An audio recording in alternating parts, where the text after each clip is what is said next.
बच्चों को लेकर आप बोलिए हम कहाँ जाएंगे? हमारा कोई आसरा नहीं है, जो छत सब टूट गया हमारा। घर के बेघर कर रहे हैं लोग। तो छत थी वो भी घर है नहीं, हमारा छोटे मासूम बच्चे कोई खाने को नहीं दे रहा, कोई को नहीं पूछ रहा। अब कहाँ ऐसे बैठे लोग टेंशन ले ली, कहाँ जाएंगे? फुटपाथ पर जाके पड़े रहेंगे, बच्चे धूप में बैठे रहेंगे, छूट जाएंगे बच्चे। कहाँ मासूम बच्चे कहाँ जाएंगे? 3 दिन से धूप में बैठे रहेंगे हम लोग। 3 दिन से क्यों नहीं खाया? पुलिस पकड़ के लेके जा रही है हमारे घर वालों को। रात को 5 बजे बोले चलो, बोला चेक करके छोड़ दिया जाएगा। हमारे को हमारे डॉक्यूमेंट देख के ना वापस खाना पीना भी आज 50 बरस की उम्र है, लड़की उम्र है, मम्मी की शादी भी यही हुई है, हम भी यही हुए। मम्मी खुद शादी करके यहाँ है तो कुछ नहीं करा हमको, डायरेक्ट खाली करने का बोले। ऐसे कैसे खाली? कहाँ जाएंगे हम लोग? बच्चे लेके कहाँ जाएंगे बोलो? अच्छा, ये क्या है चाचा? ये पेपर सारे? ये पेपर से हम लोग को बोले थे आपको घर दिया जाएगा, आप यहाँ से खाली करके जाना। तो हमारे लोग के लिए 10,000 मकान बना था। अच्छा, ये गुजराती वाले में, लोग के। 1 मिनट, ये गुजराती में लिखा है हाउसिंग फॉर ऑल हाँ, ना मिशन ने सार्थक करती मुख्यमंत्री गृह योजना। घर यानी के ये आनंदीबेन पटेल मुख्यमंत्री थी, तब हाँ, आपको ये जब पत्र दिए हाँ, गए थे? दिया था। फॉर्म वगैरह भराए गए थे आपसे? फॉर्म भरे थे हम लोग ने, तो फॉर्म जमा हुए, लेकिन वो हमारे को घर मिले। क्या करे सर, रोना तो सबका ही आता है, चाहे वो हिंदू हो चाहे कोई मुसलमान हो, सब बराबर है। किसी का मकान टूटेगा तो क्या करेंगे, सभी रोएंगे ना।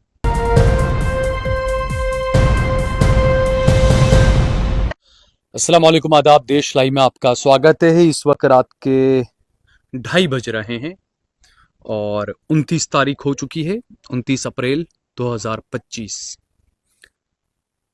जिस तरीके से पहलगाम में हमारे देश पर जो हमला हुआ, बिल्कुल वो देश पर हमला था, उसके खिलाफ कार्रवाई होनी चाहिए। जो भी उसके कसूरवार हैं, पाकिस्तान, चाइना या जो भी हो, बदला लिया जाना चाहिए। भारत ऐसे हमले बर्दाश्त नहीं करेगा।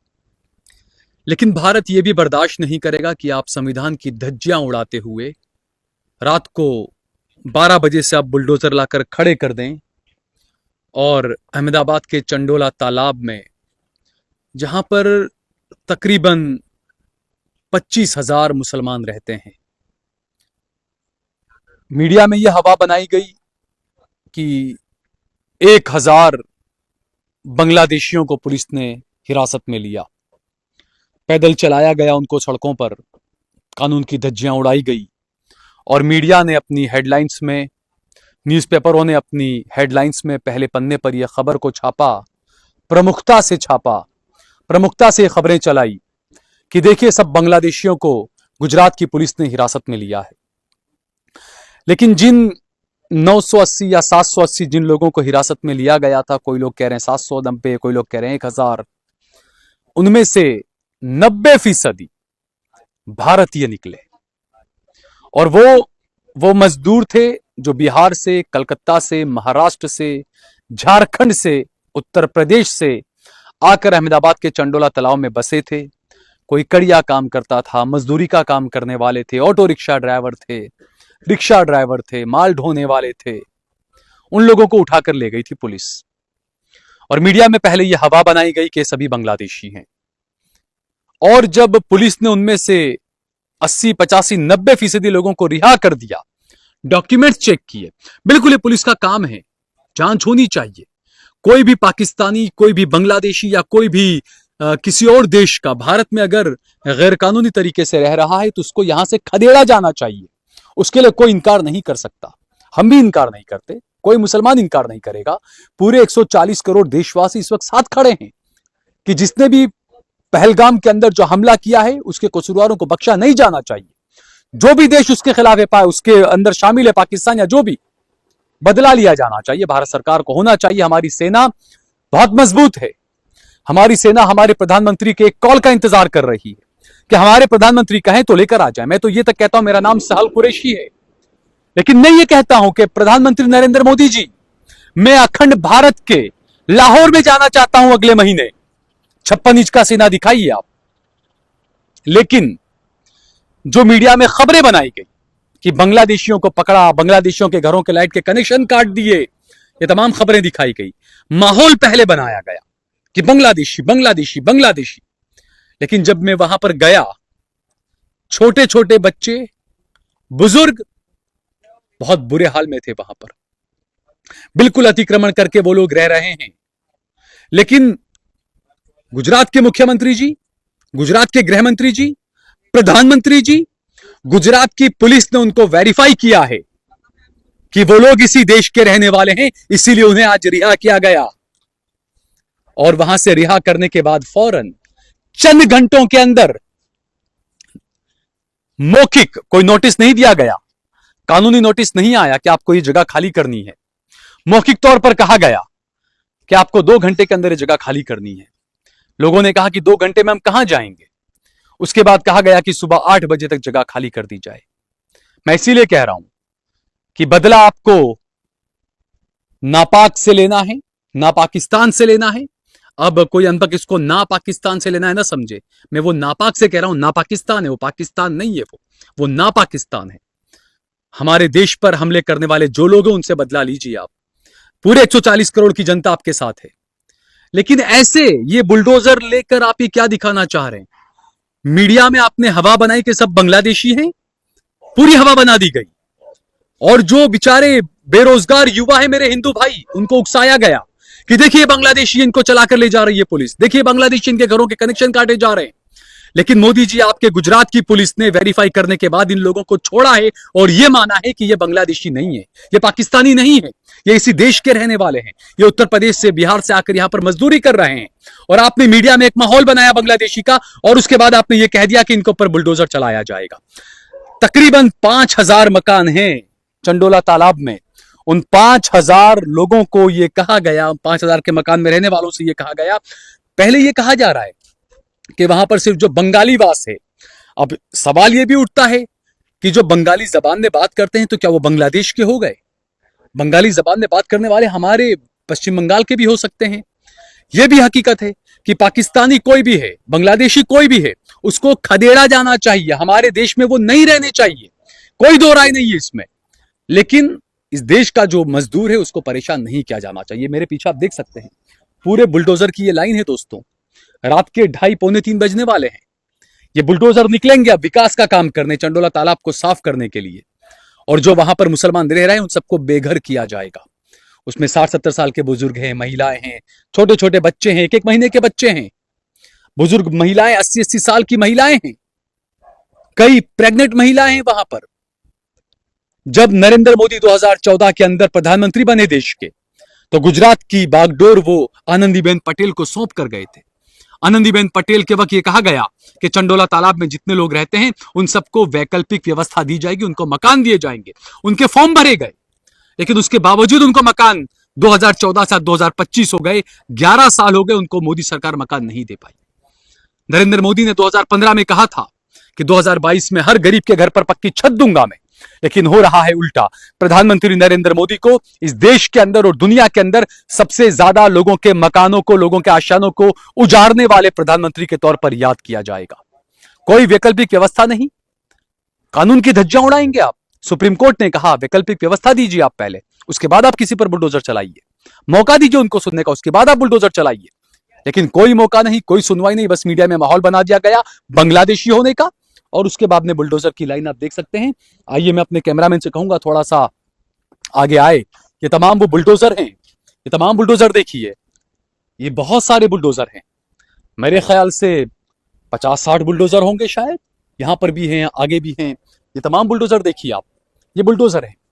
ये बुलडोजर कल जाएंगे और मेरे देश के कुछ जिनका मानसिक संतुलन सही नहीं है वो लोग खुश होंगे कि बांग्लादेशियों के मकान पर बुलडोजर चल रहा है। लेकिन गुजरात पुलिस ने वेरीफाई किया है कि वो बांग्लादेशी नहीं है। जो बांग्लादेशी है उनके मकान पर तो चलना ही चाहिए। जो पाकिस्तानी गैर कानूनी तौर पर रह रहे हैं, जो बांग्लादेशी गैर कानूनी तौर पर रह रहे हैं मेरे देश के अंदर, भारत के अंदर, उनके घरों पर बुलडोजर चलना चाहिए। लेकिन जो भारतीय हैं उनके घरों पर आप बुलडोजर चलाएंगे, बड़ा अजीब सी बात है ये। तो यहाँ पर आप देख सकते हैं ये सब सो रहे हैं, मेरे ख्याल से बुलडोजर के ड्राइवर ही होंगे बेचारे। ये सब सुबह में इन सबको जाना है काम पर, सब जाएंगे बुलडोजर लेकर ये लोग।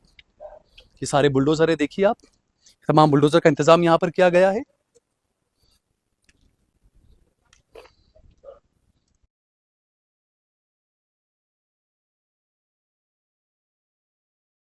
बुलडोजर चलाते हो? हाँ, अच्छा, तो आपको कैसा लगता है लोगों के घर उजाड़ते हुए? अच्छा तो नहीं लगता है। क्या करें, मजबूरी है हमारी, मजदूरी कर रहे हैं, हाँ, मजदूरी एक कर बार रहे जरा हैं। बैठिए ना, उठकर बैठेंगे जरा, सर जी नींद आ प्लीज प्लीज। मैं मुझे पता है कि आप बहुत थक गए होंगे। कहाँ रहते हैं आप? हम तो ऐसे जहाँ काम रहता है उधर ही सोते हैं। तो वैसे है कहाँ से आप? है कहाँ से आप? हरियाणा। हरियाणा से हो आप? हरियाणा से यहाँ पर आए हो? तो यहाँ पर कहाँ रहते हो? जहाँ भी इधर है तो अभी इधर से इधर जाएंगे, जहाँ साइड पे तो काम फैमिली मिले। आपका परिवार नहीं है? नहीं। तो आपको कैसा लगता है जब लोगों के मकानों को उजाड़ते हो आप ऐसे बुलडोजर से? क्या करे सर, मजबूरी है हमारे। अब ना करे तो फिर बच्चे के लिए कहाँ से आए?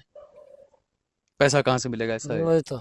तो आपकी क्या महाना आपकी सैलरी होती है या आपको कैसे पैसा नहीं, मिलता है? तनख्वाह से हमारा तो हर महीने महीना। की तनख्वाह है आपकी? तो सरकारी नौकरी होती है आपकी? नहीं। कॉन्ट्रैक्ट पर हैं आप? हाँ। कितना मिलता है एक महीने का? अरे क्या 28,000 रुपये देते हैं। 28,000 रुपए देते हैं आपको महीने का? कहाँ कहाँ जाना पड़ता है आपको? वो तो जहाँ का ऑर्डर आ गया उधर ही जाना पड़ता है। सिर्फ गुजरात में या गुजरात के बाहर भी? नहीं, इधर ही। तो द्वारका वगैरह भी गए होंगे आप तो? नहीं, उधर नहीं। तो अहमदाबाद में करते हैं आप? तो जब आप जाते हैं तो कई जगहों पे होता है ना, रोना धोना होता है, महिलाएं रोती वो तो होती सब होता है सर, का क्या करे, मजबूरी हो जाती है ना। तो आपको दिल में क्या लगता है उस अरे वक्त? एहसास तो सबका आता है, जो किसी का मकान हो, चाहे अपना हो चाहे किसी और का हो। कोई ऐसा एक्सपीरियंस है आपका, आप कहीं गए हो तोड़ने के लिए, तो आपको उस वक्त सबसे ज्यादा बुरा जब लगा हो, ऐसा कोई याद है आपको कभी? क्या करे सर, रोना तो सबका ही आता है, चाहे वो हिंदू हो चाहे कोई मुसलमान हो, सब बराबर है। किसी का मकान टूटेगा तो क्या करेंगे, सभी रोएंगे ना। ये तो ये कितने बुलडोजर है यहाँ पर? ये गिनती कोई नहीं, कितना है अंदाजा 50-60 होंगे हाँ, इतना या ज्यादा है? इतना तो होंगे 50-60। 50-60 हैं। सुबह कितने बजे आपको बुलाए? हमको नहीं पता। तो 10 कहीं बजे 10 बजे ले जाए, 11 बजे ले जाए, सुबह 5 बजे भी ले जाएं? 5 बजे ले जाए। सुबह कितनी जल्दी ले जाते हैं वैसे ज्यादातर? ये कोई नक्की नहीं, 12 बज जाते हैं, 1 भी बज जाता है, तो कोई नक्की नहीं है। टाइमिंग क्या, कितने बजे तक काम करना है? इनका काम 6 बजे तक होता है। 6 बजे तक करो। शाम में 6 बजे तक कल काम करना है आपको, ये बोला है आपको? नहीं, हम चलाते ना।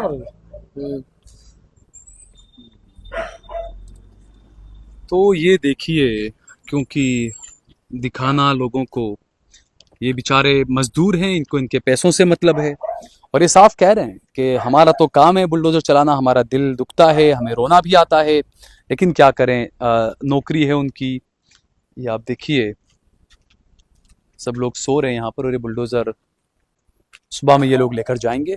और क्या ही कहें, सरकार से बस ये कहेंगे कि विकास हो, आतंकवादियों को न बख्शा जाए, लेकिन गरीबों पर जुल्म न किया जाए। विकास जो होता है वो कभी भी गरीब के सीने पर चढ़कर विकास नहीं हो सकता। और मैं हमेशा कहता हूं कि ये जो बुलडोजर है, मैं इसे कभी भी विकास का प्रतीक नहीं मानता हूं। मैं हमेशा कहता हूं कि बुलडोजर जो होता है वो विकास का नहीं, वो विनाश का प्रतीक होता है। हमने कई जगहों पर देखा किस तरीके से घरों को उजाड़ दिया गया, और ये जो मैं मानता हूं कि गुजरात में मेरे ख्याल से द्वारका के बाद सबसे बड़ा मेगा डिमोलिशन जो होने जा रहा है वो अहमदाबाद में आज रात में होने जा रहा है, जहां पर कई हजार लोगों को प्रधानमंत्री नरेंद्र मोदी के इशारे पर बेघर किया जाएगा। बार बार वादे किए गए कि मकान मिलेंगे, लेकिन मकान उन्हें नहीं मिले, और गरीब कहां जाएंगे, क्या होगा, ये अब क्या ही कहें। सरकारों को अपनी जो नीति है वो बदलनी चाहिए, सरकारों को अपनी नीति जो है सुधारनी चाहिए, उस पर गौर करना चाहिए। जय भारत, जय हिंद।